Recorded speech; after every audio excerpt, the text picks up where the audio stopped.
Bem-vindos a mais uma aula da nossa disciplina de Introdução à Física Quântica.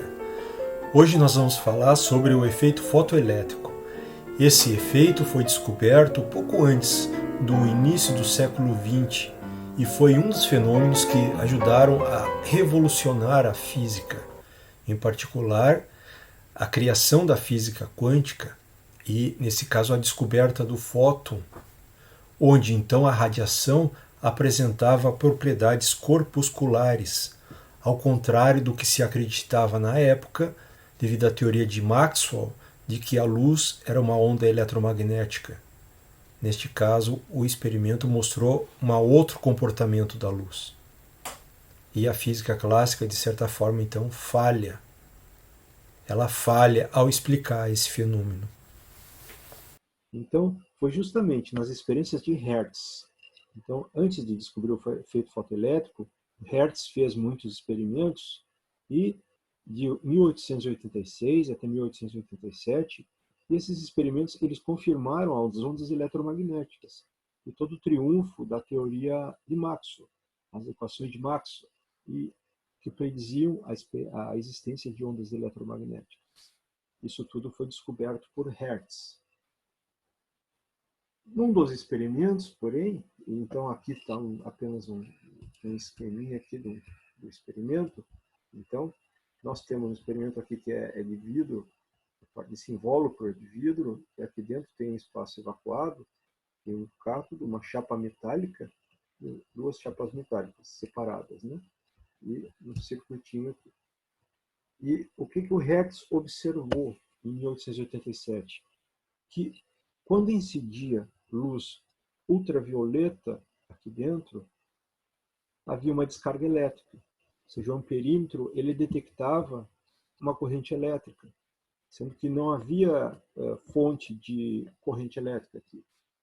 Simplesmente quando batia aqui luz ultravioleta.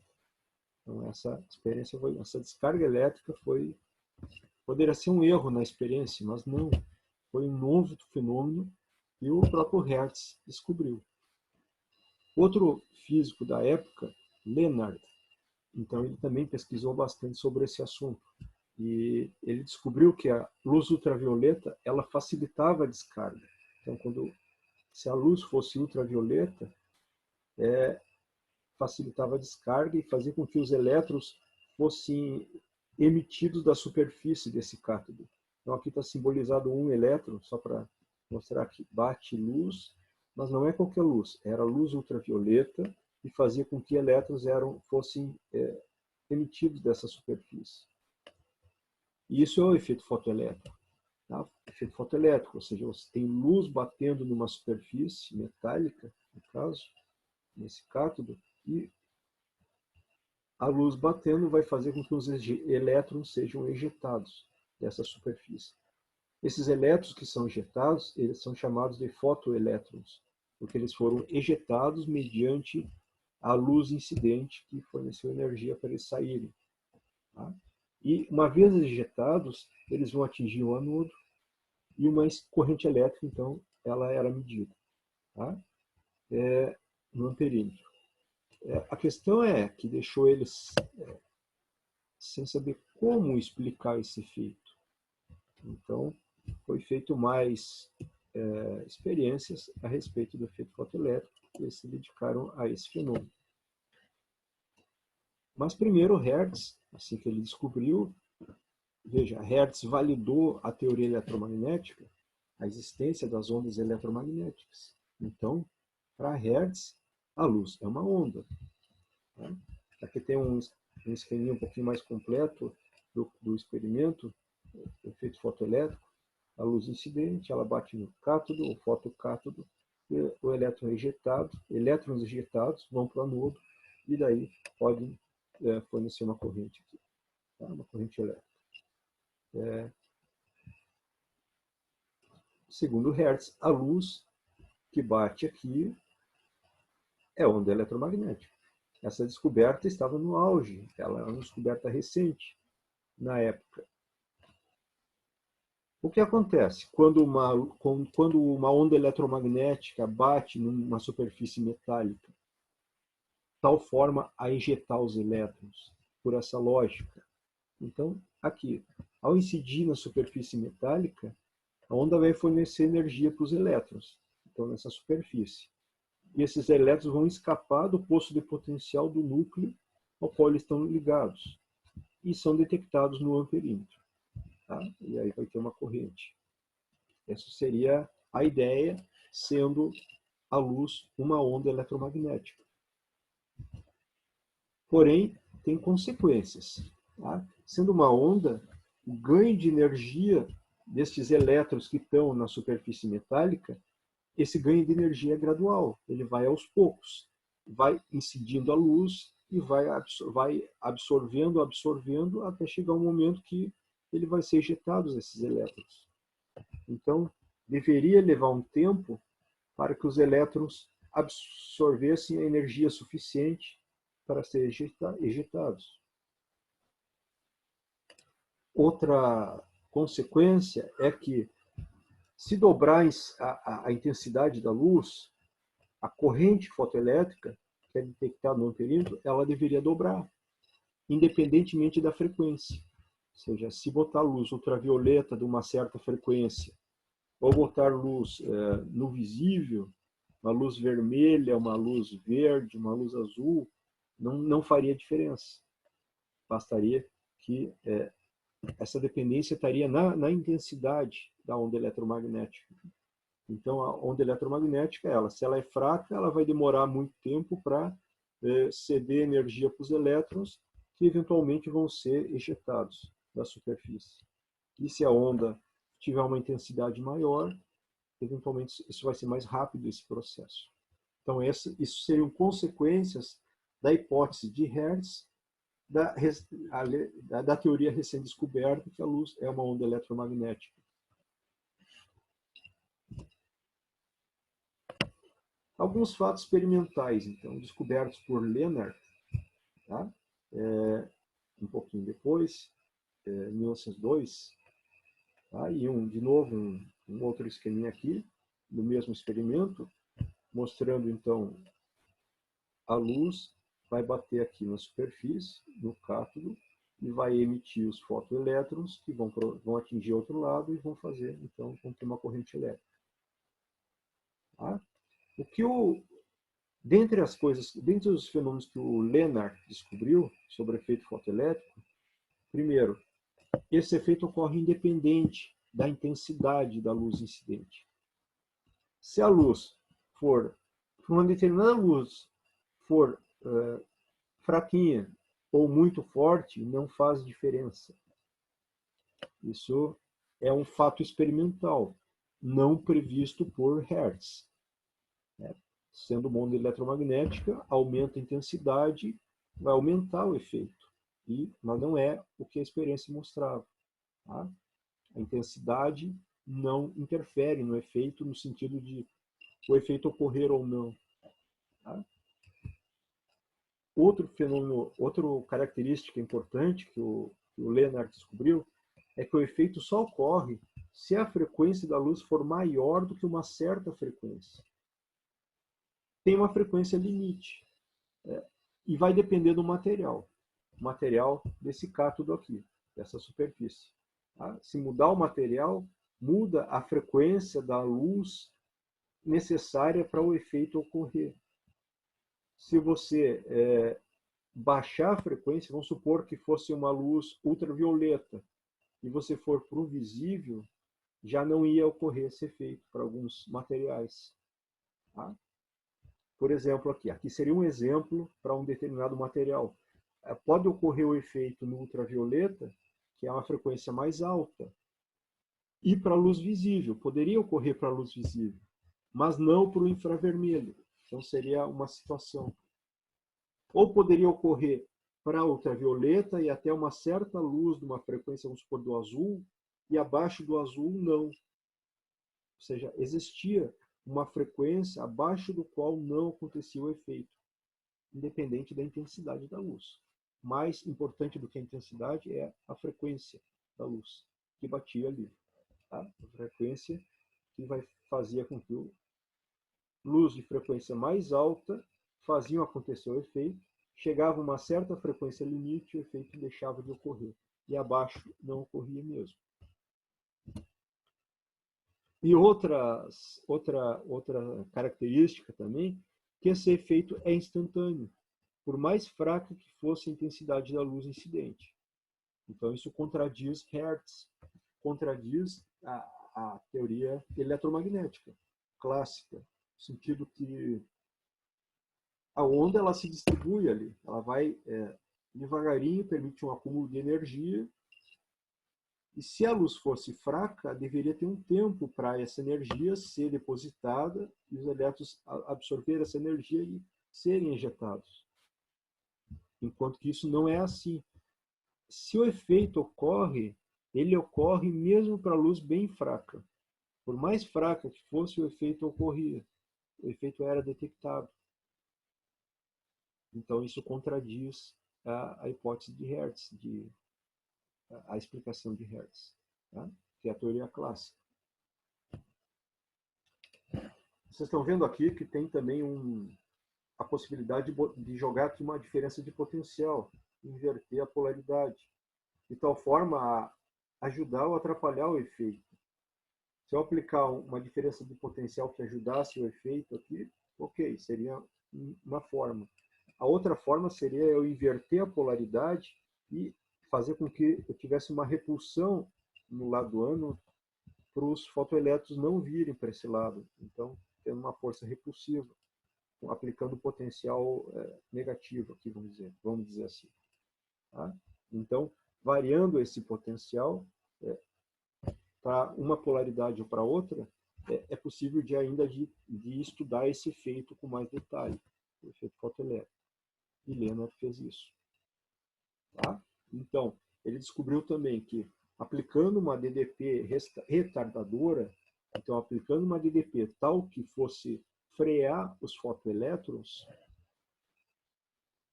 a corrente continua no mesmo sentido. Olha só o que está acontecendo aqui. Nós estamos vendo a corrente no amperímetro. Tá? Aqui é o efeito fotoelétrico acontecendo. Tá? Sem uma DDP aplicada, ó, acontece o efeito. Tá aqui, ó, existe uma corrente. Tá? Aqui são duas situações que nós temos aqui, que nós vamos também falar aqui. Mas o fato é, DDP retardadora, quando inverteu a polaridade, eu venho para cá. Ó. Então, a DDP, no sentido que ajuda aqui o movimento dos fotoelétrons, e aqui no sentido que freia eles. Né? Então, qualquer situação, existia um potencial específico, um menos V0 ou V0, como quiser chamar aqui, que a corrente cai para zero.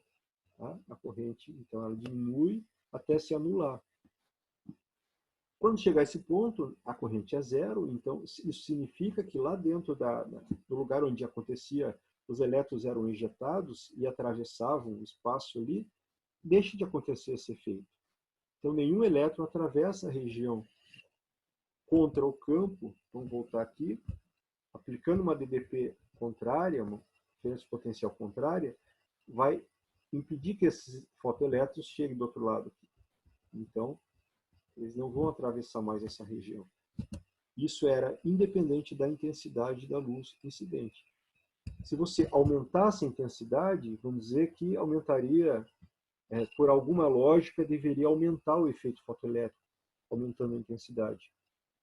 Mas não era o caso. Tá? Qualquer intensidade, de luz, uma vez que ocorresse o efeito, a DDP que fazia parar a corrente é a mesma.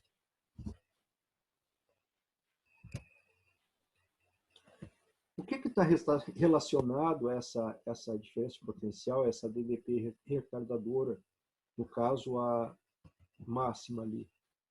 Ele está relacionado com a energia cinética máxima, Kmass, do mais rápido fotoelétron emitido. Desse jeito, a gente aprende na física 3, né? Relação aqui. O que seria um elétron acelerado por uma diferença de potencial V0? Ele teria essa energia. Agora, no caso,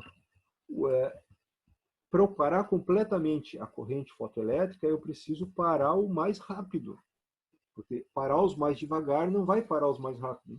Então, o máximo seria a energia cinética, então, do fotoelétrico mais rápido. E para eu parar, eu tenho que aplicar uma DDP retardadora, tal que a carga do elétron vezes a DDP retardadora seja igual à energia cinética máxima, tal como a gente aprende na física 3. Tá? O potencial de freamento é chamado esse V0, é uma das formas de chamar esse potencial, é constante por uma dada frequência. Tá? Então, aqui no caso, nós temos dois casos aqui. Muda aqui a corrente, muda a intensidade, mas a mesma frequência. Aí é o mesmo potencial de freamento. Então, se você aumentar a intensidade, vamos comparar aqui a corrente em A e em B, ó, vai ter dois valores de corrente referentes a uma intensidade maior ou uma intensidade menor. Então, a intensidade vai realmente influenciar de alguma forma. Se tem mais intensidade, vai arrancar mais fotoelétrons e a corrente vai aumentar.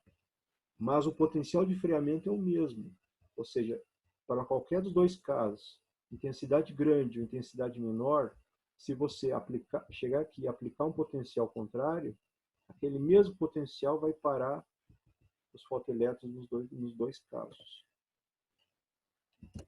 Questão como explicar isso. Tá? Por enquanto, são todos efeitos experimentais. São resultados experimentais.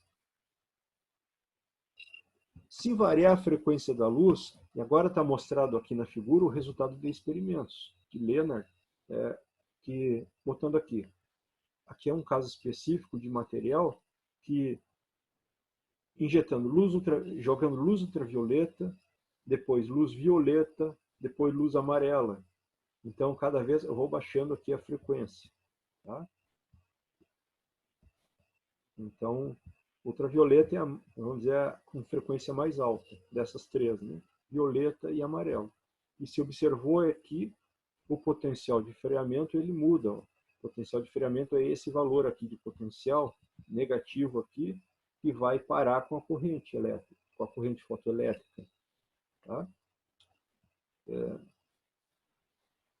Então, para a luz amarela, que é a de menor frequência dessas três, precisa de um potencial de freamento menor, comparando relativamente aqui elas. Né? Violeta vai para 0,7, 10 na 15 segundos na menos 1, já precisa de um potencial de freamento um pouquinho maior, negativo. E no caso da luz ultravioleta, para parar o efeito, eu preciso de um potencial de freamento maior, bem maior que os outros. Então, tem uma relação aqui entre o potencial de freamento e a frequência. Tá? Precisava ver esse efeito com mais detalhe. Para a maioria dos materiais, é necessário ir à ultravioleta para o efeito ocorrer. Então, nesse caso, o efeito está acontecendo com amarelo, violeta, ultravioleta. Esse é um tipo de material. Mas para a maior parte dos materiais, precisava já começar com ultravioleta. E claro que ultravioleta tem frequências diferentes também, na região do ultravioleta. Né? Isso aí era 1902. Então, pulando mais de 10 anos no tempo, depois de muito estudo, muitas experiências, o Millikan, então, em 1916, publicou a sua curva aqui. Esse é um dos resultados de Millikan, tá? Para o potencial de freamento para o sódio.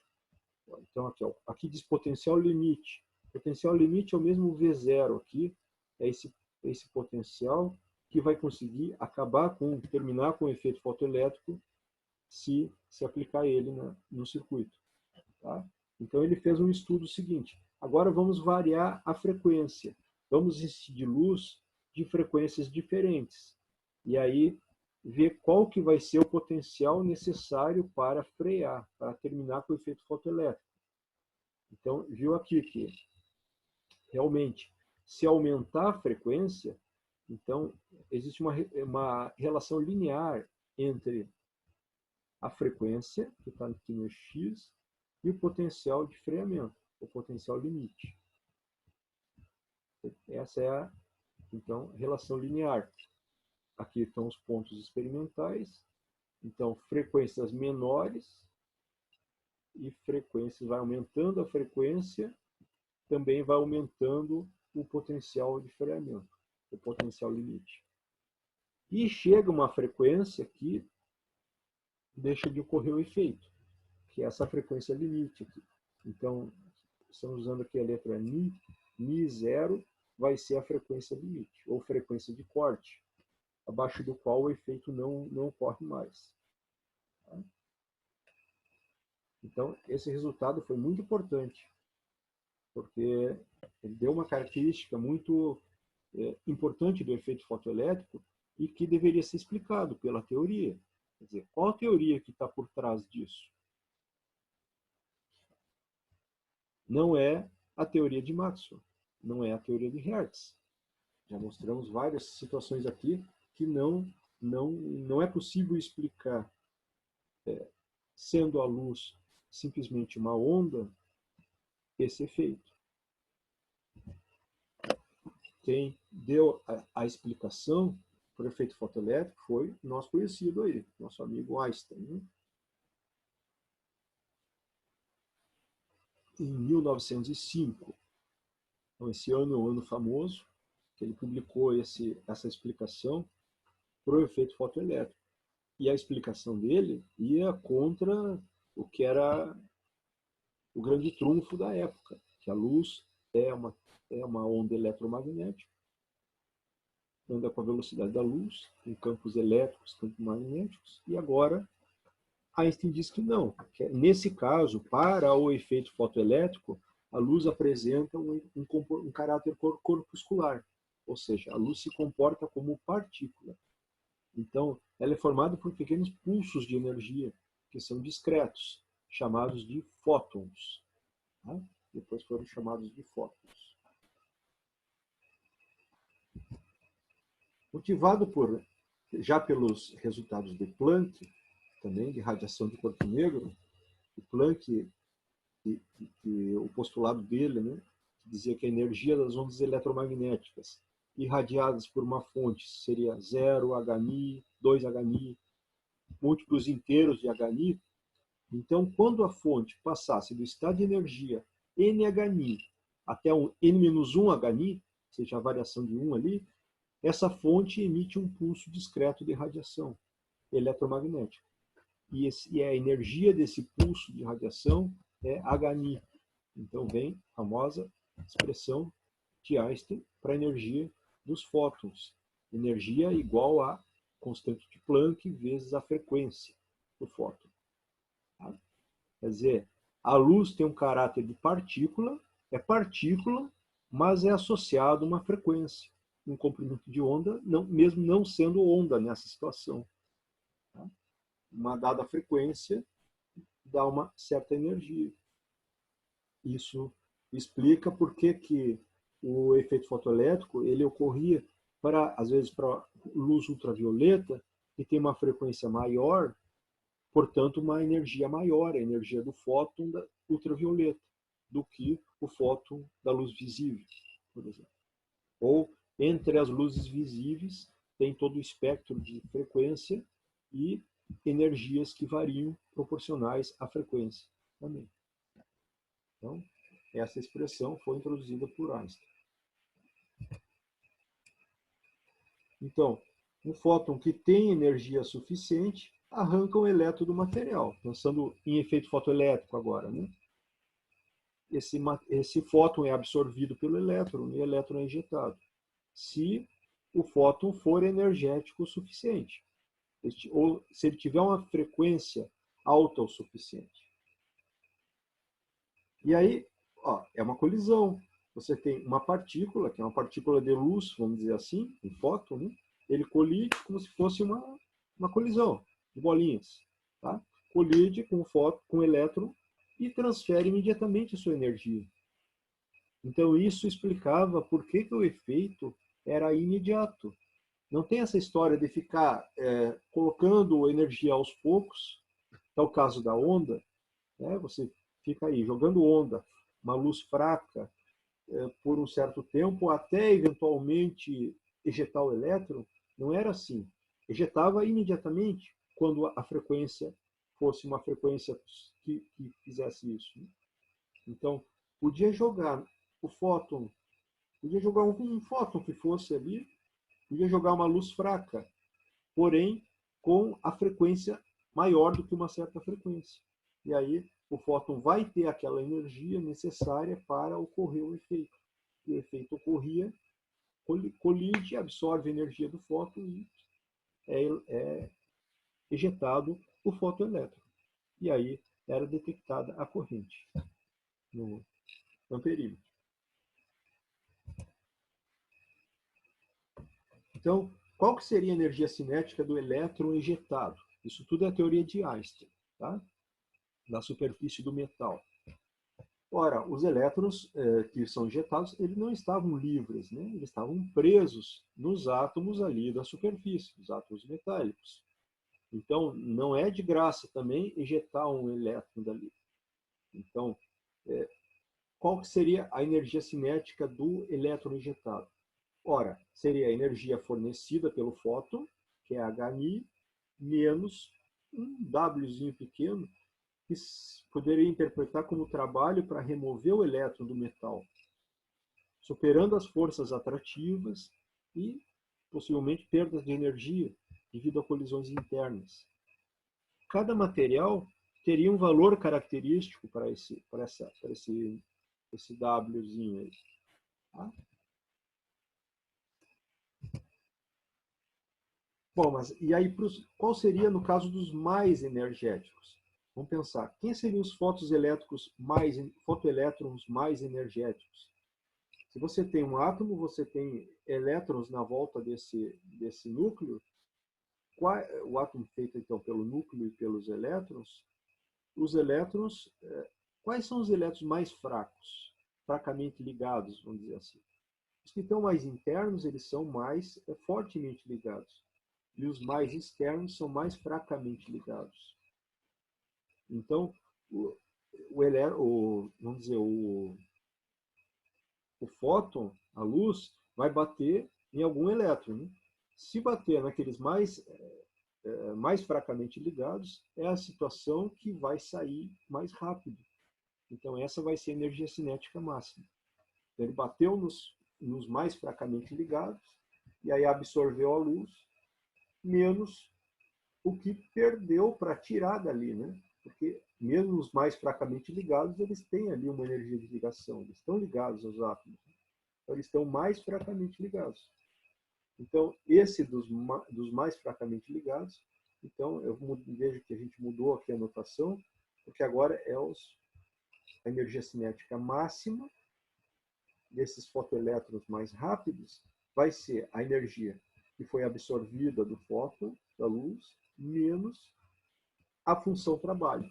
Então, é chamado esse W maiúsculo aí de função trabalho, que é uma característica do material.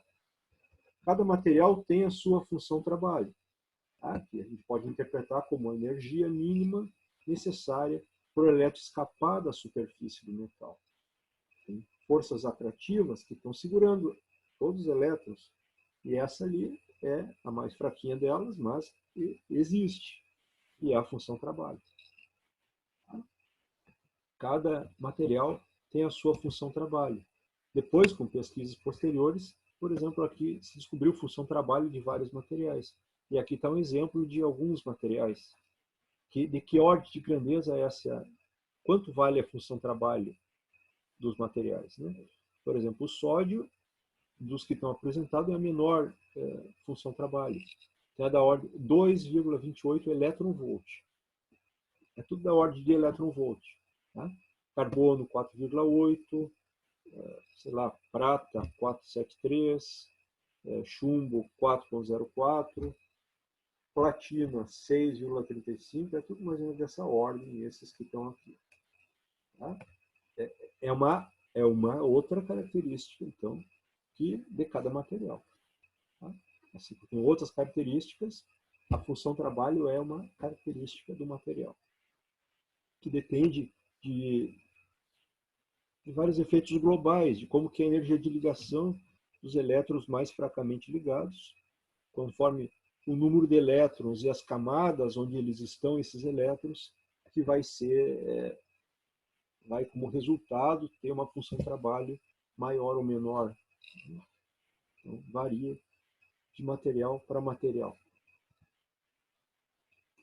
Outros detalhes também sobre os fótons, a intensidade da luz, na teoria de Einstein, é proporcional ao número de fótons. Então, a frequência do fóton vai dizer qual que é a energia do fóton, mas a intensidade é o número de fótons. Tá? Então, eu tenho muitos fótons, eu tenho uma luz intensa, mas a energia do fóton não tem a ver com a intensidade. Tá? Você duplica a intensidade, você vai duplicar os fótons, o número de fótons. Isso era observado. Tá? Então, duplica a corrente fotoelétrica, mas não altera a energia Hν de cada fóton, duplicando a intensidade. Isso a gente pode voltar na figura anterior e ver isso.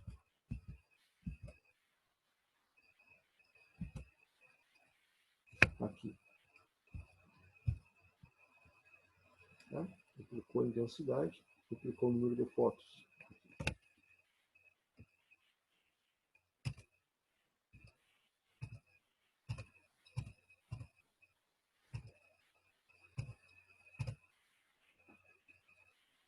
Mas a energia de cada fóton não altera. Então, se ocorre ou não o efeito fotoelétrico, não depende da intensidade. Só depende da frequência da luz. Certo? O que mais?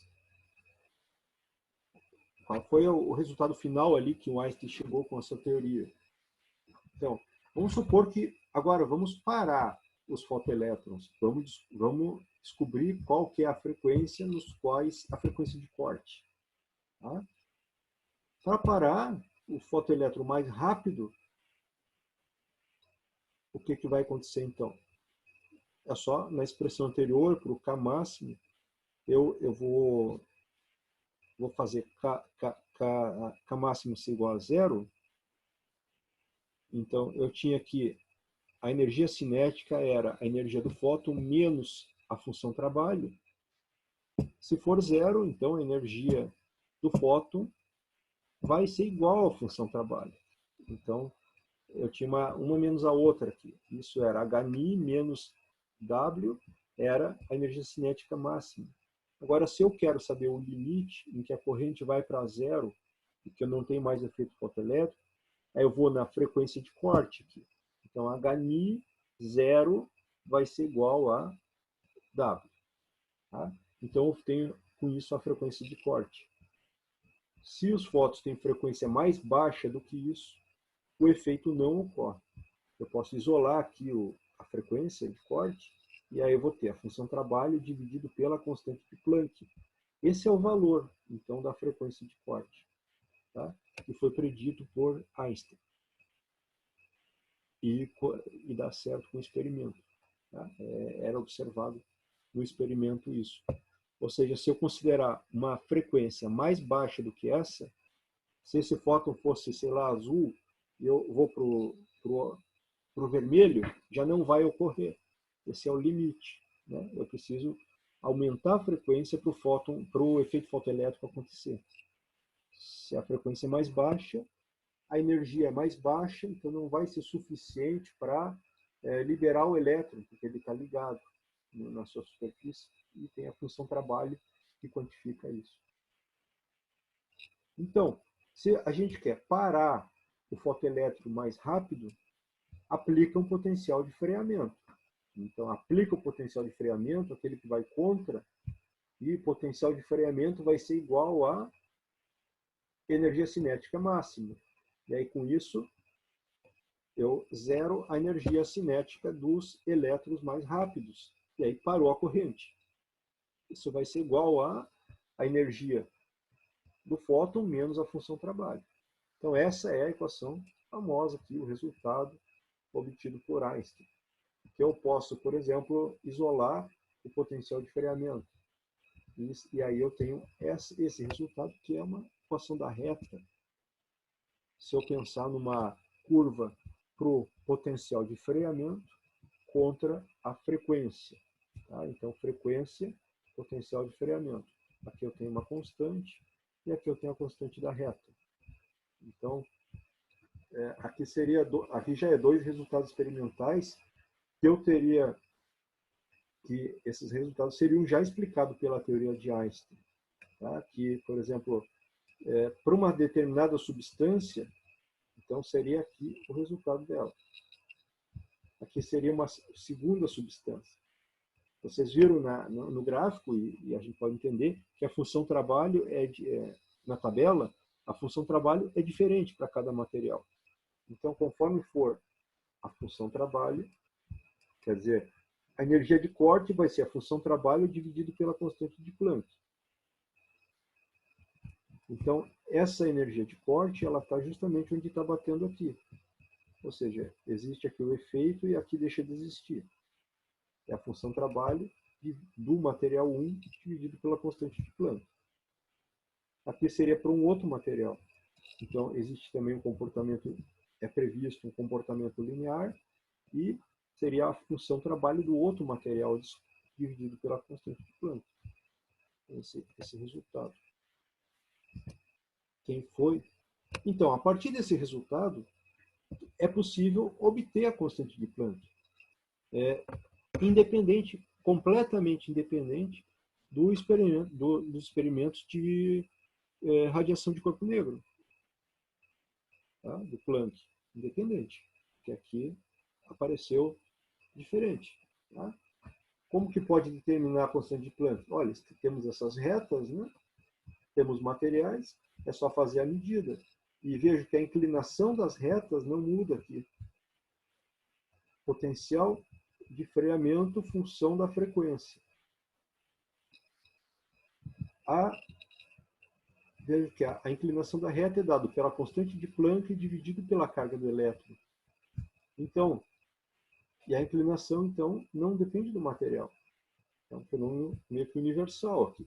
Então, foi medido na época, então, essa inclinação da reta aqui. Quer dizer, fazer o resultado experimental e determina o coeficiente angular dessas retas, e que é o mesmo, e o coeficiente angular vai ser dado por 3,9 vezes 10 a menos 15 volt de segundo. Então, para obter a constante de Planck, bastaria o quê? Bastaria multiplicar esse resultado pela energia pela carga do elétron. Tá? A carga do elétron já era conhecida, mas não era conhecida assim com tanta precisão. No âmbito da medida do resultado experimental, eu poderia obter uma estimativa do valor, mas não para fins estatísticos, eu precisaria levar isso mais adiante, né? Fazer um estudo mais detalhado. E esse estudo, quem fez foi Millikan. Então, a teoria do Einstein foi em 1905. Em 1905, o Einstein publicou o seu artigo sobre o efeito fotoelétrico. E só, vamos dizer, mais ou menos 10 anos depois, que foi confirmado por Millikan este resultado aqui que nós estamos mostrando. E o que eu mostrei antes, que falava de Millikan, já era também análogo a esse resultado aqui. Tá? Os resultados de Millikan então, foram 10 anos depois que confirmaram a previsão de Einstein. E assim Millikan obteve, então, determinou a constante de Planck como por esse valor aqui. Ó. H é 6,57 vezes 10 a menos 34 joule por segundo, com um erro relativo menor do que 0,5%. Vocês veem que não é o valor atual da constante de Planck, mas é muito próximo do valor obtido por Planck na época também, em um outro experimento que não tem nada a ver com esse. Então, são dois experimentos completamente independentes e que levaram à constante de Planck, a medir experimentalmente constante de Planck. Depois, refazendo, né, aí temos o valor atual da constante de Planck, que é aquele que a gente já mostrou. Então, o Millikan, ele não acreditava nessa teoria de Einstein. Tá? Isso fica meio que explícito nessa citação que o Millikan faz, em 1914. Ele trabalhou arduamente para mostrar que Einstein estava errado. Isso, eu estou falando isso, né? Mas vamos ver. Olha o que Millikan diz. A equação com o tracinho eu coloquei. A equação é essa que está aqui, que tem um asterisco, é a predição de Einstein. Tá? A equação da reta, que tem o potencial de freamento em função da frequência. Essa famosa equação que foi obtida por Einstein. Tá? Obtido como? Dizendo que a energia dos átomos, dos fótons é HI. Tá? E que a luz era a partícula, nesse caso. O comportamento da luz era como partícula com energia HI. Ok? O que o Millikan disse, então? Vou ler. Apesar, então, do aparente completo sucesso da equação de Einstein, essa que nós vimos, a teoria física da qual ela foi concebida para ser a expressão simbólica é considerada tão insustentável que o próprio Einstein, eu creio, não mais a sustente. Mas de que outra forma essa equação pode ser obtida? Isso é a citação de Millikan. Ou seja, ele não acreditava no Einstein, mas não conseguiu, ele na verdade comprovou o Einstein. Né? Com as suas medidas, ele comprovou que Einstein estava certo, mas ele não aceitava o resultado. A teoria insustentável que o Einstein fez e que acreditava que o próprio Einstein não acreditasse nela. Né? É isso. Mas Millikan confirmou a teoria de Einstein. Tá? E aí, então, em 1921, o Einstein ganhou o Prêmio Nobel de Física. E o principal motivo para ele ter ganhado foi o seu artigo lá, a sua teoria do efeito fotoelétrico. 10 anos antes de Millikan comprovar, né? Então, mais um pouco sobre a história do Einstein e o Prêmio Nobel. Ele foi, então, o ganhador do Prêmio Nobel de Física de 1921, recebeu o prêmio em 1922. Segundo o site do Prêmio Nobel, ele recebeu o Prêmio Nobel pelos seus serviços prestados à física teórica, especialmente pela sua descoberta da lei do efeito fotoelétrico. Einstein, na verdade, não gostou muito desse motivo para ele ter ganhado o Prêmio Nobel, porque ele tinha feito a teoria da relatividade. E não houve nenhuma menção à teoria da relatividade na razão para ele receber o prêmio. Então, no seu discurso, quando ele recebeu o prêmio em 1922, ele falou sobre a teoria da relatividade. Ele apresentou no discurso, na sua apresentação, sobre esse assunto, tá? Que ele considerava que seria a realização mais importante para ele ter ganhado o prêmio Nobel, e não foi, né? Ele nunca ganhou o prêmio Nobel por causa da teoria da relatividade especial e teoria da relatividade geral.